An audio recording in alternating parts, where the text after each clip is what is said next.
मैं कसम खा के कहता हूं कि मेरी पॉपुलैरिटी या टीवी पे आना या वीडियो खिंचवाना ये मेरी कोई मंशा नहीं है। झूठ मत बोलिए, गलत बयानी से मत दीजिए और इस्लाम की गलत तस्वीर मत पेश करिए। इस्लाम की तस्वीर गलत पेश मत करिए मोहतरमा, इस्लाम की गलत तस्वीर मत पेश करिए। इस्लाम के उसूलों की धज्जियां मत उड़ाइए। इस्लाम के उसूल अपनी जगह कायम है, कायम रहेंगे। आपके कहने से इस्लाम के उसूल खत्म नहीं हो सकते।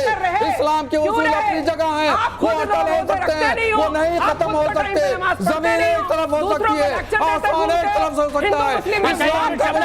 जब बयान आया है तो पूरे देश में चर्चा हुई है कि आखिर मौलाना साहब इस तरह के बयान क्यों देते हैं, आपको क्या लगता है?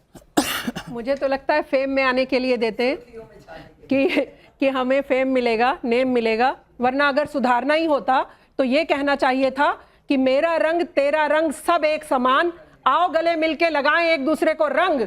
और जुम्मे की नमाज के समय लग भी जाए अगर रंग हमारे ऊपर, तो भी मैं कुर्ता बदल के फिर नमाज पढ़ने चला जाऊंगा। और अगर वो रंग मेरे हिंदू भाई ने डाला है तो भी नमाज जायज रहेगी, क्योंकि इस्लाम धर्म यही अच्छी बात सिखाता है हमें कि प्रेम प्यार से रहिए, एक दूसरे से प्रेम प्यार करिए। आप सिखाते हैं कि हिंदू से दूर रहिए, आप सिखाते हैं उनके रंग से दूर रहिए, आप सिखाते हैं कि देखिए शमी ने मैंने रमजान में बिंदी लगा रखी है, क्या हो गया, कोई फर्क नहीं पड़ता। मैं रोजा रखूं, नमाज पढ़ने चली जाऊं बिंदी लगा के, मुझे अल्लाह पाक कभी मना नहीं करते हैं कि नहीं, मेरी किताब में भी नहीं लिखा है। मुसलमान किस चीज पर चलता है? कुरान शरीफ पर चलता है। कुरान शरीफ में ऐसा कुछ लिखा ही नहीं है जो ये प्रोजेक्ट करते हैं। इनका सिर्फ एक ही एजेंडा है, इस तरह से पेश करो हम फेमस हो जाएं, इस्लाम धर्म का चाहे कोई बुरा मानने लग जाए। आज आपने इस्लाम धर्म को ऐसे कट्टरपंथीवादी बना दिया है कि हिंदू भाई डर रहे हैं, मुसलमान को बराबर में खड़ा करने से डर रहे हैं कि भाई खड़ा हो गया, कहीं मेरी गर्दन पे चाकू ना मार दे, कहीं इसके मन में कोई मैल ना हो, कहीं ये मेरे रंग से ना डर जाए।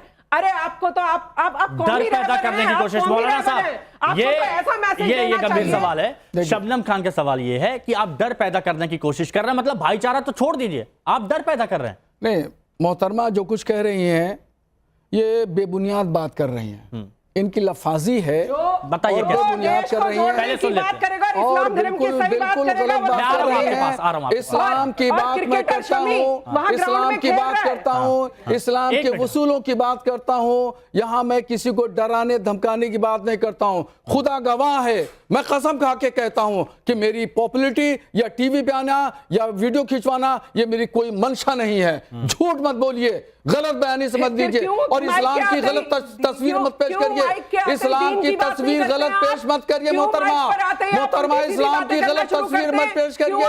इस्लाम के उसूलों की धज्जियां मत उड़ाइए। इस्लाम के उसूल अपनी जगह कायम है, कायम रहेंगे। आपके कहने से इस्लाम के उसूल खत्म नहीं हो सकते। इस्लाम के उसूल अपनी जगह हैं, वो अटल हो सकते हैं, वो नहीं खत्म हो सकते। जमीन एक तरफ हो सकती है, आसमान एक तरफ हो सकता है। इस्लाम का उसूल खत्म नहीं हो सकता, इस्लाम का उसूल खत्म नहीं हो सकता, इस्लाम खत्म नहीं हो सकता। इस्लाम अपनी जगह कायम रहेगा, उसके उसूल प्लीज मौलाना शबनम जी देखिए, सबसे आसानी से देखिए, सभी लोग एक एक करके बात रखेंगे, जनता सुनेंगे। इन्होंने कहा, इन्होंने आपसे कहा, सुनिए ना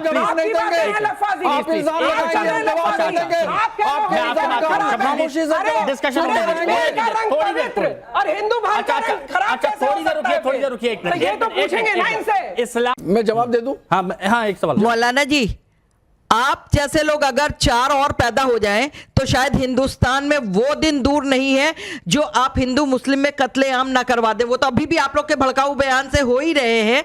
और जिस तरह से आपने कहा एएमयू में जो है होली नहीं, तो आप बता दीजिए जिन जगह पे जो है मुस्लिम की तादाद जो है कम है और हिंदूज की तादाद ज्यादा है, तो वहां पे आपके त्योहार नहीं मनने चाहिए।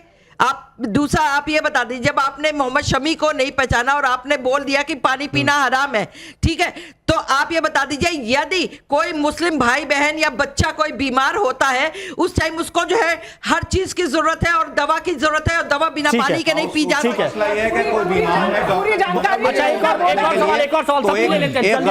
मेरा मौलाना जी से एक सवाल और, मेरा मौलाना जी से ये क्वेश्चन है, ये क्वेश्चन है कि अगर धर्म और देश की बात आ जाए तो पहले किसको प्रायोरिटी प्रायोरिटी दी जाए। हाँ, आपका नाम क्या है? हाँ, दिनेश त्यागी। आप बताइए। तो धर्म और देश में अब शमी का उधर देश का मामला है और इनका अपना धर्म का कहते हैं, तो इसमें से किसको प्रायोरिटी दी जाए? वो रोजा रखें ना रखें? अब तो पता लग गया ना शमी जी कौन है। हाँ ठीक है, आप बताइए।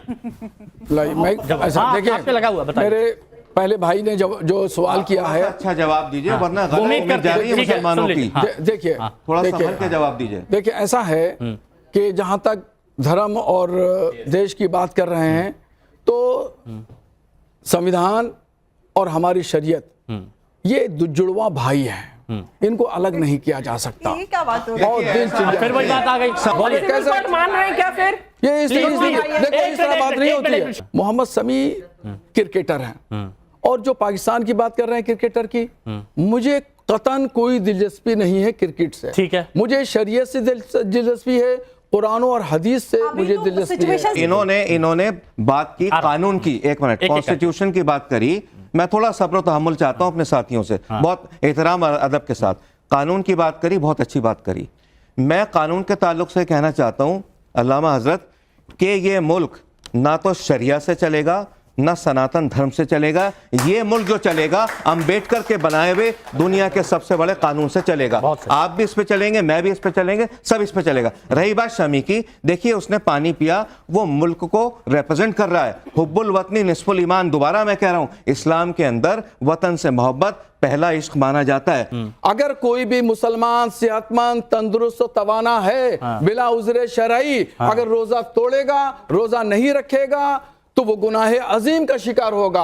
अब अगर उज़्र शरई पे आ जाइए, क्या है उज़्र शरई? ये आपको पूछना चाहिए, मगर आप उज़्र शरई समझते नहीं है, पूछेंगे क्या? नहीं तो यहाँ 4 लोग हैं ना, ये कितने लोग हैं? ये सारे लोग हैं यहाँ आप पर। उज़्र शरई मैं क्या तो सब पूछिए? ये सामने मैं जो बता है, रहा हूं, मैं बता रहा हूं। अरे आप ये उज़्र सारे शरई लोग हैं। सुनिए। सुनिए मौलाना आप उज़्र शरई सुनिए। साहब, सवाल ले लेते हैं, सवाल नंबर 3 एक बहुत जरूरी है। देखिए एक बहुत जरूरी है, क्योंकि बहुत सारे मुद्दों पर बात करें। सवाल नंबर 3 प्लीज प्लीज बोलेंगे, सीधा थोड़ी बोलेंगे वो। अब ये सवाल सुनिएगा मौलाना साहब, ये सवाल सुनिएगा। हिंदुओं के कंधे पर गंगा जमनी तहजीब अब बोझ की तरह है। आपको क्या लगता है, ये सही बात है, ये आधा सच है, या फिर नहीं मुसलमान इसे डो रहे हैं, गंगा जमनी तहजीब? देखिए ये सब एक अकेले किसी एक तबके की बात नहीं की जा सकती। यहाँ पे हिंदुस्तान में रहने वाले जितने भी तबकात हैं, वो सब लोगों की जिम्मेदारी है हिंदुस्तान की तामीर व तरक्की, उसकी तश्कील, उसकी खूबसूरती में हिस्सेदार बने, और अकेले किसी एक तबके की बात करना गैर मुनासिब है। ठीक है, सवाल नंबर 5 एक बार लाइए जरा। हाँ चलिए ठीक है, ये देख लेते हैं। चलिए कोई नहीं, यही देख लेते हैं। देखिए लव जिहाद पर और कठोर कानून ला रहे हैं, अब इसकी जरूरत है? मुस्लिमों को टारगेट करने का आरोप जो लगता रहा है, क्या वो सही है, या फिर आपकी राय कुछ और है? देखिए लव जिहाद के सिलसिले में इस्लाम ने एक वाज़ेह एक इबारत लिखी है। हाँ। वो ये है कि मुसलमान इस्लाम का मानने वाला अपनी पहचान को, अपनी शनाख्त को न छुपाए। वो उसका दायरा इस्लाम ने मुकर्रर किया है, उस अपने दायरे में रहे, और वो न नाम छुपाए, न कशका लगाए, न तिलक लगाए, न कलावा बांधे। हाँ। उसकी अगर अब्दुल्ला नाम है, अगर वो अब्दुल्ला नाम है, को मोहब्बत हो जाती है, बोलने दीजिए, मैं आपके बीच में नहीं बोल रहा हूँ। मैं तो उसमें क्या पहचान छिपा सकते हैं? भगत साहब कैसी बातें कर रहे हैं? उसमें क्या पहचान छिपा सकते हैं? आप जवाब नहीं देने देते हैं। जी। अरे बख्त साहब जरा साहब, अगर आप किसी हिंदू नहीं, आप पढ़े लिखे आदमी हैं, आप पढ़े लिखे आदमी हैं, पढ़े लिखे होने का तो जवाब दीजिए। एक साथ बात करूंगा। एक और सवाल ये देखिए, ये बहुत चर्चा सब जगह है, इसको लेकर कानून भी बनाया जा रहा है अलग अलग जगह। ये देखिए थूकने की कई तस्वीरें आई थी, आप इस पर प्लीज एक मिनट, थूकने की कई जगह पर तस्वीरें आई, आप इस पर क्या सोचते हैं? ये गलत है, ये गलत आरोप है, ऐसा करने वालों को सजा हो, आपकी राय कुछ और है? देखिए कोई भी शख्स अगर इस तरीके से गलत रिवायत कायम करता है, अगर कोई भी व्यक्ति है, चाहे वो मुसलमान ही क्यों न हो, अगर इस तरीके से अच्छी चीज में, पाक चीज में नापाक चीज की आमेजिश करता है या मिलाता है, तो वो गलत है, शरन भी गलत है, अखलाकन भी गलत है, कानूनन भी गलत है। ठीक है शबनम जी। मैं ये बोल रही हूँ कि संविधान और शरिया कजन है। मौलाना साहब की ही बात हाँ, बोला है। मैं बोल रही हूँ, बोला है अभी। तो फिर कॉमन सिविल कोड में क्या प्रॉब्लम है? आपको दिक्कत है उससे? कजन है ना? आपको दिक्कत है इससे? नहीं, हमें अगर शरई तकाज़ों का लिहाज पास कानून में किया जाएगा, हमें कोई दिक्कत नहीं है। जब इस्लाम में ये बात यहाँ पर बोलिए, इतनी छूट दे रखी है यूसीसी कि आप रंग भी यूसीसी में लगवा इस्लाम सकते को हैं, कोई नमाज प्रॉब्लम भी नहीं छोड़ आएगी, सकते हैं, तकलीफ कोई है, आंच नहीं कोई और आएगी बात यूसीसी है। में इस्लाम और को। इस्लाम धर्म में ये भी लिखा हुआ है कि अगर आपके झूठ बोलने से अगर किसी को फायदा होता है, किसी की जान बचती है, तो बोल दीजिए झूठ, ये तक लिखा हुआ है। आप वो वाली बात ना बता के, आपने पूछा नहीं कि किस चीज पर पूछ रहे हो, आपने ये पूछना चाहिए था सबसे पहले, जैसे ही कैमरा आपके आगे आया, भाई ये जो बोतल में पानी पी रहा है ये कौन व्यक्ति है, किस बात पर मेरे से आप सलाह ले रहे हैं, तब आपको बोलना चाहिए था। आपने तो मतलब ये है कि बिना जानकारी लिए, बिना जानकारी लिए, बिना रिसर्च किए किसी ने पूछा, कुछ ही बोल दिया। एक और सवाल, मुझे अल्हम्दुलिल्लाह इस्लाम की मुकम्मल जानकारी है, इस्लाम की मुझे मुकम्मल जानकारी है, शरीयत की मुझे मुकम्मल जानकारी है। अगर आज आपने रोजा रख रखा है, कैमरे के सामने आना हराम है। अरे मोहतरमा, अभी मैं कुछ कह दूंगा, अभी बैठी हुई थी, अभी कुछ कह दूंगा तो नहीं बताइए, नहीं गजब हो जाएगा, बातें मत करिए, नहीं नहीं, अभी गजब हो जाएगा साहब कैसी बातें कर रहे अभी हैं, गजब हो जाएगा मौलाना साहब कैसी बातें कर रहे अभी हैं, कुछ कह दूंगा तो फिर वही बात। एक और सवाल, एक मिनट, एक और, नहीं नहीं हम शरीयत की बात बताते रहेंगे, कुछ भी हो, कोई भी हो, मौलाना साहब, मोहम्मद समी हो या मौलाना साहब, या सऊदी अरब के किंग बादशाह हो। लेकिन आप ये बातें जिस तरह से आपने बोला ये गलत था। अगर कोई मौलाना, एक मिनट प्लीज, शबनम जी, शबनम जी, मैं कुछ पूछ रहा हूँ, शबनम जी, मैं कुछ बोल रहा हूँ, मैं कुछ बोल रहा हूँ, शबनम जी, मैं कुछ बोल रहा हूँ। अगर आप डायरेक्ट ये बोल रहे हैं, सीधे ये बोल रहे हैं कि मैं कुछ बोल दूंगा तो गलत हो जाएगा, ये धमकी नहीं है? नहीं ये गलत शब्द नहीं है। नहीं, ये मेरे ऊपर अभी आप प्यार सद्भाव की बात कर रहे थे, लगा रही है, अभी आप प्यार सद्भाव की बात कर रहे लगा रही है, है तो कैमरे पर आना हराम है या नहीं? इसका जवाब ले लेके बताइए, वक्फ बिल में संशोधन से क्या दिक्कत है? वक्फ बिल में संशोधन से क्या दिक्कत है? क्या मुस्लिम टारगेट पर लिए जा रहे हैं? अधिकार बाप दादा के समय से है या संसदीय तरीके से बदलाव? ठीक है, बताइए, एक मिनट, तुरंत आ रहा हूं, बताइए, जल्दी बताइए। अरे पहले वो तो खामोश हो, आप बताइए। वक्त पर देखिए, वक्फ संशोधन बिल होना चाहिए, इससे मुसलमानों का फायदा है। जो लोग डरा रहे हैं कि मस्जिदें चली जाएंगी, मदरसे चले जाएंगे, खानकाहें चली जाएंगी, ये अफवाह है, ये अफवाह है। अंबर जी, संशोधन सोशल मीडिया पास होना चाहिए। अच्छा एक बात सुनिए, सोशल मीडिया पर क्योंकि बहुत चर्चा में रहते हैं अपने बयानों को लेकर, बहुत सारे लोगों ने ये बात बोली है कि क्या बोलते हैं खुद समझ नहीं पाते हैं, कंफ्यूज रहते हैं। क्या आपको भी ऐसा लगा? आपको लगा? नहीं, हर मुद्दे पर देखिए, मैं ये समझती हूँ और मैं इस बात से पूरी तरह से I am very sure and confident about that कि मौलाना साहब को सब पता होता है, वो सोच समझकर। मैं इस बात को मान ही नहीं सकती कि मोहम्मद शमी को नहीं जानते थे। इनको पता था कि मोहम्मद शमी कौन है, क्या बोल रहा है, और उसके ऊपर बयान देंगे तो उसका अंजाम क्या होगा, उस नतीजे में वो यहाँ पर बैठे। सब अंजाम जानते हैं, सोची समझी साजिश के तहत बोलने से पहले बदनाम करने का काम करते हैं, बोलने से पहले तोल मोल लेते हैं, बोलने से पहले तोल मोल लेते हैं, और वो जानते हैं कि वो बोलेंगे तो उसका नतीजा क्या होगा, बात कितने दूर तक जाएगी, लेकिन फिर भी बोलते हैं चर्चा में रहने के लिए। ऐसा कुछ लोग मानते हैं।